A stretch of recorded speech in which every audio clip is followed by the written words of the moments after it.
Welcome back to middle education. Finally class 9th वाले बच्चों का वीडियो लेकर के आ चुका हूं। आप लोग का बहुत ज्यादा मैसेज आ रहा था ना कि सर आप हमारे लिए वीडियोस क्यों नहीं बनाते हो। अब देखो यार, तुम्हारा वीडियो आ चुका है और ये सोशल साइंस का होना है। अब तुम्हें करना क्या है, इस सोशल साइंस में जितने भी क्वेश्चंस दिए गए हैं सारे क्वेश्चन को बहुत अच्छे से और दिमाग में बैठा लेना, क्योंकि आपके एग्जाम में 100% क्वेश्चन आने की संभावना है। मैं फिर से बोलता हूं, 100% इस चीज को याद रखना और सारे क्वेश्चन को बहुत अच्छे से याद करते जाना। चाहे वस्तुनिष्ठ हो, 2 नंबर 3 नंबर 4 नंबर, कोई भी क्वेश्चन को स्किप मत करना। जैसे ही तुमने प्रश्न को छोड़ा, समझो तुम्हारे साथ दुर्घटना घट जाएगी। तो बिना टाइम वेस्ट किए करते हैं हम वीडियो को जल्दी से शुरू। यहां पर स्पष्ट रूप से लिखा है, कक्षा 9वीं अर्धवार्षिक परीक्षा वर्ष 2025-26 सामाजिक विज्ञान अर्थात सोशल साइंस का होना है। अगर आप हिंदी मीडियम या फिर इंग्लिश मीडियम किसी भी मीडियम के स्टूडेंट हो, दोनों के लिए वीडियो काफी इंपॉर्टेंट होना है। टोटल हमारे सोशल साइंस में 23 क्वेश्चन देखने को मिलेगा। 8 पेज का हमारा पेपर रहेगा। 75 नंबर का पूर्णांक रहने वाला है और समय हमें 3 घंटे दिए जाएंगे। आगे बढ़ते हैं तो यहां पर लिखा है निर्देश में सभी प्रश्न हल करना अनिवार्य है। दूसरा नंबर कह रहा है कि प्रश्न क्रमांक 1 से लेकर के 5 तक आपके 30 वस्तुनिष्ठ प्रश्न देखने को मिलेगा और प्रत्येक प्रश्न रहेगा 1 अंक का। ऐसे ही आगे लिखा है कि 6 से लेकर 17 तक जितने भी क्वेश्चन रहेंगे सब 2 अंक के रहने वाले हैं। कुछ 3 अंकीय और कुछ 4 अंकीय प्रश्न पूछा जाएगा। साथ में आपको एक मानचित्र देंगे, मानचित्र को भी फिल करना है। तो इस प्रकार से रहेगा आपके सोशल साइंस का प्रश्न पत्र। तो चलिए स्टूडेंट्स, बिना टाइम वेस्ट किए फटाफट हम करते हैं अपने क्वेश्चंस को शुरू। हमारा प्रश्न क्रमांक 1 यहां से स्टार्ट हो रहा है एंड इसे थोड़ी मैं जूम करता हूं ताकि आपका नजर टोटल आपके क्वेश्चन पे होना चाहिए। हाँ, प्रश्न नंबर 1 कह रहा है कि सही विकल्प चुन करके लिखो। पहला नंबर कहता है कि भारत का क्षेत्रफल कुल विश्व के क्षेत्रफल का कितने प्रतिशत है। देखो, हमारे भारत देश का क्षेत्रफल है 32,87,263 वर्ग किलोमीटर और विश्व के कुल क्षेत्रफल का 2.4% है। तो यही हमें सही उत्तर हो जाएगा। दूसरा नंबर कह रहा है कि भारत में सबसे कम जनसंख्या वाला राज्य कौन सा है। तो हमारे भारत देश में सबसे कम जनसंख्या अरुणाचल प्रदेश में है और इसका कारण ये है कि ये पहाड़ी क्षेत्र में है बस। तीसरा नंबर कह रहा है कि कर्क रेखा किस राज्य से नहीं गुजरता है। ठीक है, यहाँ पर राजस्थान, उड़ीसा, छत्तीसगढ़ और त्रिपुरा लिखा है। तो राजस्थान, छत्तीसगढ़ और त्रिपुरा से कर्क रेखा गुजरती है लेकिन उड़ीसा से नहीं गुजरती है। तो यहाँ पर आपको उड़ीसा लिखना है। नेक्स्ट हमारा चौथा नंबर कह रहा है कि निम्नलिखित में से सबसे कम वर्षा वाला स्थान कौन सा है। ऑप्शन देखो, पश्चिमी मरुस्थल, लेह, तमिलनाडु या फिर महान हिमालय। तो यार तुमको भी पता है ना कि मरुस्थल में कम वर्षा होती है, तो इसलिए इसका नाम तो मरुस्थल पड़ा। इसलिए यहाँ का रेत यहाँ का जो जमीन है वो रेत में कन्वर्ट हो गया। तो यहाँ पर ऑप्शन नंबर ए आपको लिखना है। नेक्स्ट कह रहा है 5वां नंबर, भारत किस महाद्वीपीय का हिस्सा है। तो भारत जो है वो एशिया महाद्वीप का हिस्सा है, तुम सबको पता होगा। ठीक है, तो आपको यहाँ पर एशिया लिखना है।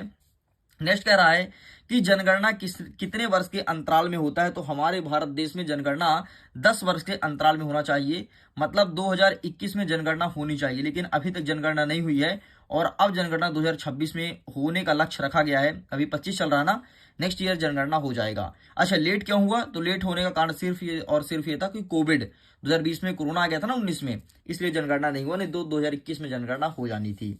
सेम अगर आप इंग्लिश मीडियम के स्टूडेंट हैं तो इंग्लिश में क्वेश्चंस को देख लीजिए। मेरे पास बहुत ज्यादा कमेंट आ रहा था कि सर इंग्लिश में भी क्वेश्चन लाइए, तो आपके सामने इंग्लिश में अवेलेबल है। What is the total area of India a percentage of total area of the world. तो इसका हो जाएगा 2.4। Which is the least populated state in India. तो यहां पर हो जाएगा आपका अरुणाचल प्रदेश। नेक्स्ट कहता है the tropic of cancer does not pass through which state. तो यहां पर हो जाएगा आपका उड़ीसा। इस प्रकार से आपका ये होता है कंप्लीट। आगे बढ़ते हैं नेक्स्ट क्वेश्चन की तरफ। क्वेश्चन नंबर 4 क्या कह रहा है। 4 नंबर कह रहा है कि where does the least rainfall oceans among of following. तो यहां पर आपको लिखना है वेस्टर्न डिजर्ट। 5th नंबर कहता है India is part of which continent. तो यहां पर आपको एशिया लिखना है। एंड नेक्स्ट कहता है the census is conducted at an interval of how many years. तो यहां पर आपको 10 ईयर्स लिखना है। इस प्रकार से कंप्लीट होता है। आइए अब हम देखते हैं प्रश्न क्रमांक 2 की तरफ। दूसरा नंबर कह रहा है रिक्त स्थान की पूर्ति करो। इसमें पहला नंबर कहता है कि ग्रीष्म ऋतु में चलने वाली हवा को क्या कहते हैं, तो जो ग्रीष्म ऋतु में हवा चलती है उसे कहते हैं लू, तो यहां पर आपको लू लिख देना है। नेक्स्ट कहता है चुनाव का मतलब राजनैतिक डैश डैश है, तो क्या है, राजनैतिक प्रतियोगिता है। यहाँ पर थोड़ी प्रिंट मिस्टेक है, राजनैतिक यहाँ पता होना चाहिए, ठीक है, तो यहाँ पर लिखना है प्रतियोगिता है, ठीक, राजनैतिक प्रतियोगिता है चुनाव, और कुछ और नहीं है। नेक्स्ट कहता है कि फ्रांसीसी क्रांति को जन्म देने वाले प्रमुख फ्रांसीसी दार्शनिक कौन है, तो यहां पर आपको लिखना है रूसो। कौन है, रूसो। नेक्स्ट क्वेश्चन कहता है कि चौथा नंबर भारत डैश डैश उत्तरी गोलार्ध में स्थित है, तो भारत, एक सेकंड भाई, भारत डैश डैश उत्तरी गोलार्ध में स्थित है। ये क्वेश्चन में कुछ ना कुछ गड़बड़ी लग रहा है। भारत उत्तरी गोलार्ध में स्थित है, ये तो ठीक है, लेकिन भारत उत्तर भाग, उत्तरी, हाँ भारत का उत्तर भाग, यहां पर उत्तर भाग लिखो, सॉरी यार, उत्तर भाग, ठीक है, भारत का उत्तर भाग उत्तरी गोलार्ध में स्थित है। वैसे दक्षिण भाग भी है, तो ये क्वेश्चन में कुछ ना कुछ मिस्टेक है, इसलिए अभी इसे छोड़ दो, ठीक है, इस क्वेश्चन में कुछ ना कुछ प्रिंट मिस्टेक है। नेक्स्ट हमें कहता है, अच्छा यहां पर पता है क्या होना चाहिए, यहां पर डैश नहीं होना चाहिए, बल्कि डैश यहां पर होना चाहिए, ठीक, तो ये नहीं होकर यही आपको उत्तर होना चाहिए, उत्तरी, ठीक, तो ये होना चाहिए सही क्वेश्चन। यहां पर प्रिंट मिस्टेक है, कोई बात नहीं, हमने आपको क्लियर करवा दिया। पांचवा नंबर कह रहा है कि संविधान में छुआछूत का किसी भी रूप में व्यवहार डैश डैश है, तो किसी भी रूप में व्यवहार अपराध कहलाता है, तो यहां पर आपको अपराध लिखना है। नेक्स्ट कहता है दूसरे विश्व युद्ध की शुरुआत कब हुई थी, तो यह हुई थी 1939 से, ठीक है, और किस माह में, तो सितंबर माह में, तो सितंबर 1939 से दूसरे विश्व युद्ध की शुरुआत हुई थी, इतना आपको लिखना है। सेम क्वेश्चन इंग्लिश में है, अगर आप इंग्लिश मीडियम के तो प्लीज इसे देख लीजिएगा। हम आगे बढ़ते हैं प्रश्न क्रमांक 3 की तरफ, और प्रश्न नंबर 3 हमारा कह रहा है कि सत्य सत्य लिखो। पहला नंबर कहता है कि 1915 में बाइमर गणराज्य की क्या स्थापना हुई थी, तो बिल्कुल गलत है, नहीं हुई थी। नेक्स्ट कहता है कि मौसमी बेरोजगारी प्राथमिक क्षेत्र में पाई जाती है, बिल्कुल सही बात है। नेक्स्ट कह रहा है कि शीत ऋतु दिसंबर माह में शुरू होती है, तो बिल्कुल सही बात है, और अभी देखना शीत ऋतु आने वाला है, जैसे तुम अपना एग्जाम दे करके फ्री होगे ना, तो शीत ऋतु स्टार्ट हो जाएगा। चलिए आगे बढ़ते हैं, नेक्स्ट क्वेश्चन को कवर करते हैं। नेक्स्ट हमारा चौथा नंबर कह रहा है कि बाढ़ या सुनामी क्या अप्राकृतिक घटनाएं हैं, बिल्कुल ये गलत बात है। बाढ़ और सुनामी प्राकृतिक घटनाएं हैं, इसे मनुष्य नहीं लाता, बल्कि प्रकृति लेकर के आती है। नेक्स्ट कह रहा है कि मक्का एक व्यापारिक फसल है, हाँ जी बिल्कुल सही बात है, मक्का हम व्यापार के लिए उत्पादन करते हैं। सोशल कॉन्ट्रैक्ट या सोशल कॉन्ट्रैक्ट नामक पुस्तक को लॉक ने लिखा था, नहीं, ये आपका सत्य हो जाएगा। इस प्रकार से ट्रू फॉल्स में दूसरा देख लेते हैं, यहाँ पर आपका पहला के बाद आपका चौथा और छठवां गलत है, बाकी सब कुछ सही है, ठीक है। यहाँ पर इंग्लिश में देख लो, क्वेश्चन अवेलेबल है। आगे बढ़ते हैं प्रश्न नंबर 4, जिसमें कह रहा है कि सही जोड़ी को मिलाइए। तो 100 कुलात का अर्थ क्या होता है, तो इससे आंसर आपको मिलाना है। 100 कुलात का मतलब बिना घुटने वाले, ये हो जाएगा पहले नंबर का आंसर। दूसरा नंबर क्या कह रहा है कि फ्रांस का राष्ट्रीय गान क्या है, तो फ्रांस का राष्ट्रीय गान हो जाएगा आपका मर्सिले, तो ये हो जाएगा दूसरा नंबर। नेक्स्ट कहता है शहरी क्षेत्र में, तो शहरी क्षेत्र में क्या होता है, हमेशा शिक्षित बेरोजगारी पाई जाती है। शहरी क्षेत्र में लोग ज्यादा पढ़े होते हैं, लेकिन उनको सही तरीके से उनके एजुकेशन के हिसाब से काम नहीं मिल पाता है। नेक्स्ट कहता है जैव प्रौद्योगिकी, तो इसका सही आंसर आपको क्या लिखना है, जैव प्रौद्योगिकी, तो इसका सही आंसर हो जाएगा आपका तृतीय क्षेत्र। नेक्स्ट क्या कहता है देश का सर्वोच्च कानून, तो आपका ये संविधान कहलाएगा। एंड नेक्स्ट आपका अंतिम बचा नीम, तो ये बनेगा जीवाणु प्रतिरोधक, तो इससे आपको मैच करना है। इस प्रकार से ये भी होता है कंप्लीट। सेम देख लो, इंग्लिश में क्वेश्चन अवेलेबल है, अगर आप इंग्लिश मीडियम के हैं तो। आगे बढ़ते हैं, प्रश्न नंबर 5 कह रहा है कि एक शब्द या एक वाक्य में उत्तर देना है। केरल में किस संसाधन के विकास पर अधिक ध्यान दिया गया, तो केरल में मानव संसाधन के विकास पर अधिक ध्यान दिया गया, तो यहां पर लिखना है आपको मानव संसाधन, है ना। केरल में ज्यादातर काम मनुष्य के लिए किया गया है कि मनुष्य का जिंदगी बेहतर हो सके, ठीक है, तो मानव संसाधन पर अत्यधिक कार्य किया गया, इसलिए केरल जो है हमारे मध्य प्रदेश से कहीं आगे है। आगे बढ़ते हैं, नेक्स्ट प्रश्न नंबर 2 कह रहा है कि भारत का क्षेत्रफल कितना है। अभी मैंने आपको बताया था कि 32,87,263 वर्ग किलोमीटर, पूरा लिखना पड़ेगा भाई, वर्ग किलोमीटर है भारत देश का क्षेत्रफल। नेक्स्ट कहता है अल्पकाल के लिए आने वाले पक्षी को क्या कहते हैं, तो इसे कहते हैं प्रवासी पक्षी। और एक प्रवासी पक्षी जो कि बहुत छोटी, इतनी छोटी है, उसका नाम है हिमिंग बर्ड, ठीक है, तो इसे कहते हैं प्रवासी पक्षी। नेक्स्ट क्या कहता है कि लोकतंत्र में शासकों का चुनाव कौन कराता है, तो जनता द्वारा होती है, ठीक है, जनता कराता है, शासक बनाते हैं जनता। जैसे मोदी जी प्रधानमंत्री हैं, तो उनको प्रधानमंत्री किसने बनाया, हमने और आपने बनाया है, ठीक है। युंग फोक क्या था? तो ये है 14 वर्ष से कम आयु के बच्चे। ठीक है, 14 वर्ष से कम आयु के बच्चे को युंग फोक कहते हैं, यहां पर लिख लेना। नेक्स्ट कहता है 6वां नंबर की भारत में वन्यजीव सुरक्षा अधिनियम कब लागू किया गया? तो 1972 में भारतीय वन्यजीव सुरक्षा अधिनियम आया था। ठीक है, यहां पर इंग्लिश में देख लो, सब कुछ क्वेश्चन इंग्लिश में अवेलेबल है। चलिए आगे बढ़ते हैं, प्रश्न नंबर 6 देखते हैं। अच्छा, प्रश्न नंबर 6 की तरफ हम आगे बढ़े उसके पहले बता देते हैं, अगर आपको इसका पीडीएफ चाहिए तो पीडीएफ का लिंक दिया है वीडियो के डिस्क्रिप्शन बॉक्स में, जाकर के जल्दी से इसका पूरा का पूरा पीडीएफ है विथ सॉल्यूशन। ठीक है, विथ सॉल्यूशन जाकर के जल्दी से डाउनलोड कर लो। ठीक, पूरा पूरा पीडीएफ दिया गया है। आगे बढ़ते हैं, 6वां नंबर कहता है कि हिमालय क्षेत्र तथा प्रायद्वीप पठार मतलब दक्षिण भारत का पठार में अंतर बताना है, कि हिमालय क्षेत्र और दक्षिण भारत के पठार में क्या अंतर है। तो फटाफट इसका आंसर मैं दिखाऊंगा, स्क्रीनशॉट जल्दी जल्दी लेना। ठीक है, तो ये रहा तुम्हारे सामने अंतर, तो ये अंतर तुम्हें लिख करके चले जाना है। ठीक, तो टेक का स्क्रीनशॉट, बढ़िया इसका स्क्रीनशॉट ले लो और यही आपको अच्छे से लिखना है। ठीक है, चलिए आगे बढ़ते हैं। नेक्स्ट क्वेश्चन क्या कह रहा है?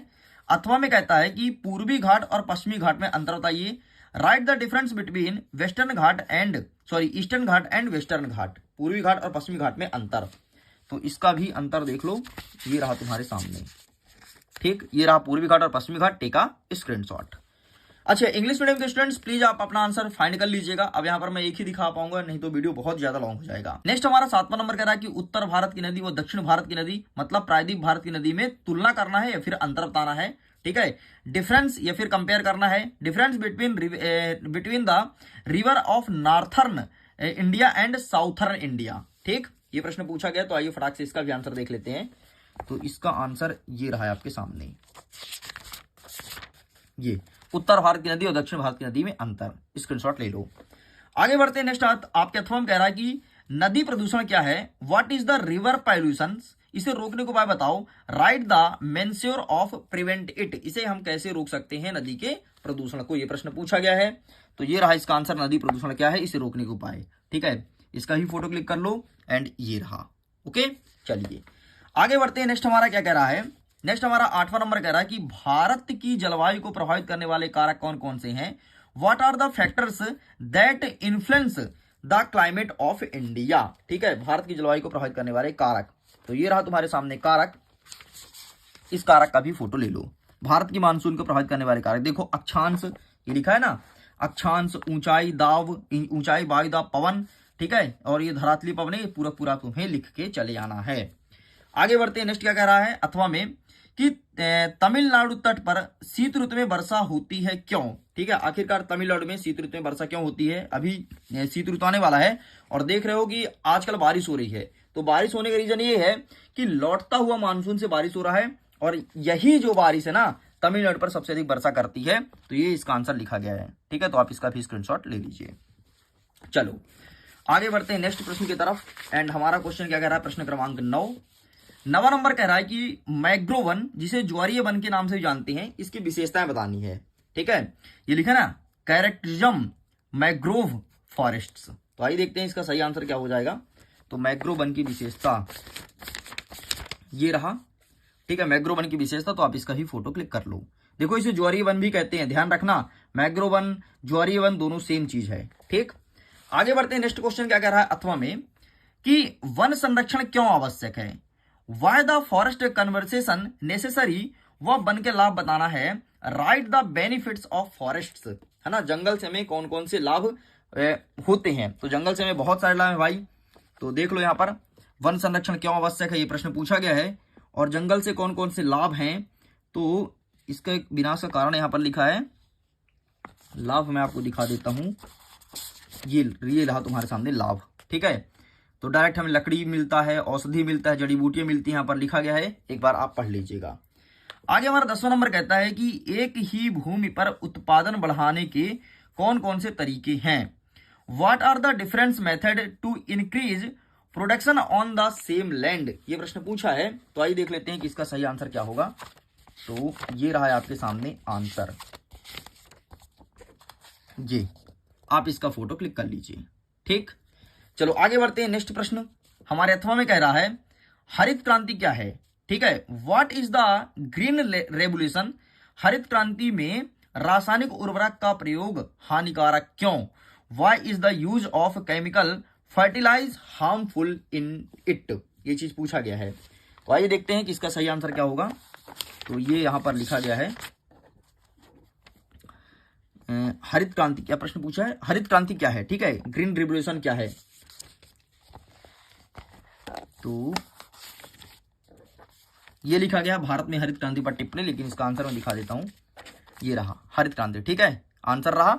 और क्या कह रहा है कि हरित क्रांति रासायनिक उर्वरक का प्रयोग हानिकारक क्यों, मतलब रासायनिक उर्वरक का प्रयोग ना हो इसके लिए मना क्यों किया जाता है। तो ये यहां पर लिखा है रासायनिक उर्वरक का प्रयोग हानिकारक क्यों, तो ये तुम्हें लिख करके चले आना है, ठीक। आगे बढ़ते हैं, नेक्स्ट प्रश्न क्या कह रहा है, प्रश्न क्रमांक 11 कि फ्रांस की क्रांति कब हुई और इसके 3 सिद्धांत बताना है। और ये प्रथम कह रहा है कि फ्रांस में 14 जुलाई का क्या महत्व है। तो आइए सबसे पहले हम देख लेते हैं कि फ्रांस की क्रांति कब हुई, इसका महत्व भी देख लेते हैं। तो ये रहा है आपके सामने फ्रांस की क्रांति कब हुई, ये लिखा है फ्रांस की क्रांति का प्रारंभ कब हुई और इसके 2 प्रभाव, ये पूछा है ना। एक सेकंड मैं अच्छे से दिखा देता हूं, ये रहा, ठीक, आप इसका स्क्रीनशॉट ले लो। फिर क्या कहता है कि 14 जुलाई का क्या महत्व है, ठीक है, फ्रांस की क्रांति में 14 जुलाई का क्या महत्व है, ये रहा तुम्हारे सामने, आप इसका फिर फोटो क्लिक कर लो।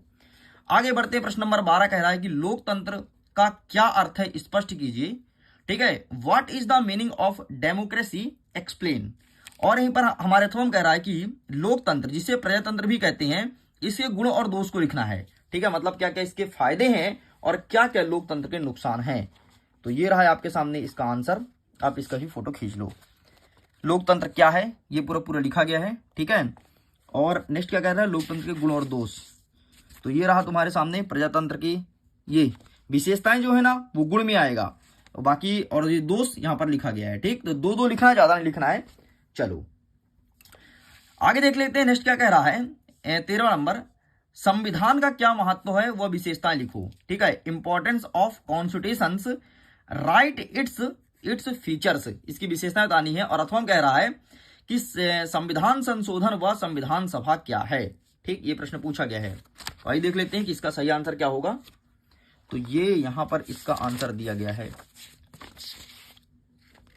ये संविधान का क्या महत्व है, ये प्रश्न है ना, हाँ, संविधान का क्या महत्व है इसकी विशेषताएं लिखना है, ये रहा, टेक स्क्रीनशॉट। और अथवा क्या कह रहा है कि संविधान संशोधन व संविधान सभा क्या, तो ये देखो संविधान सभा यहां पर लिखा गया है, तो आप इसका फोटो खींच लो, ठीक है। और हम आपको दिखा देते हैं संविधान संशोधन। तो ये रहा तुम्हारे सामने संविधान संशोधन 6वें नंबर में, ठीक, तो आप इसका फोटो क्लिक कर लो। आगे बढ़ते हैं, नेक्स्ट हमारा 14 नंबर कह रहा है कि निर्वाचन आयोग जिसे चुनाव आयोग भी कहते हैं, इसका कार्य बताना है, ठीक है। Right the functions of election commission, election commission के क्या क्या फंक्शंस हैं, क्या क्या कार्य हैं, ये चीज हमें बताना है। तो आइए देखते हैं इसका आंसर, ये रहा, निर्वाचन आयोग का कार्य कौन कौन सा यहाँ पर लिखा है, तो प्लीज आप इसका स्क्रीनशॉट ले लीजिए। चलिए आगे बढ़ते हैं नेक्स्ट क्वेश्चन की तरफ। नेक्स्ट हमारा अथवा में कह रहा है कि स्वतंत्र एवं निष्पक्ष चुनाव कराने में कौन कौन सी चुनौतियों का सामना करना पड़ता है, ठीक है, कुछ चैलेंजेस बताना है कि अगर हमें फेयर इलेक्शन कराना है तो ये रहा स्वतंत्र और निष्पक्ष चुनाव करने की चुनौतियां, ठीक है। आगे बढ़ते हैं 15 नंबर।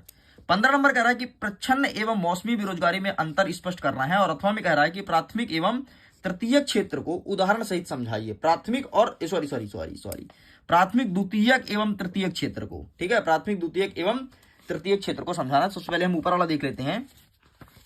तो ऊपर वाला आंसर ये रहा तुम्हारे सामने, ठीक, क्या प्रश्न पूछा, एक बार क्वेश्चन मैच कर लूं। हाँ, ये बेरोजगारी बारे पूछा ना, प्रच्छन्न और मौसमी बेरोजगारी, ये रहा, एंड इसका आंसर आपके सामने ये रहा, ठीक। तो आप इसका स्क्रीनशॉट ले लो।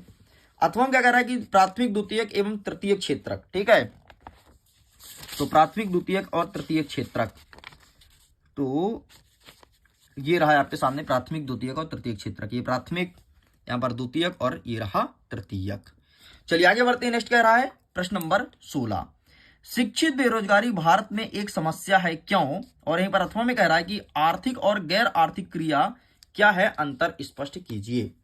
तो आइए सबसे पहले देख लेते हैं शिक्षित बेरोजगारी वाला, ये रहा तुम्हारे सामने, शिक्षित बेरोजगारी भारत की एक समस्या है क्यों, ठीक है। और क्या कह रहा है कि आर्थिक और गैर आर्थिक वाला ना, तो तुम्हें हम आर्थिक और गैर आर्थिक दिखा देते हैं। ये रहा तुम्हारे सामने आर्थिक विकास, एक सेकंड, ये सटीक आंसर नहीं, सटीक आंसर ये रहा आर्थिक और गैर आर्थिक, ठीक। तो आप इसका फोटो क्लिक कर लो। आगे बढ़ते हैं, 17 नंबर कह रहा है कि हिटलर की विदेश नीति क्या थी, इसका विवेचना करना है। और अथवा में कह रहा है कि जर्मन में नात्सीवाद उदय किन कारण से हुआ है।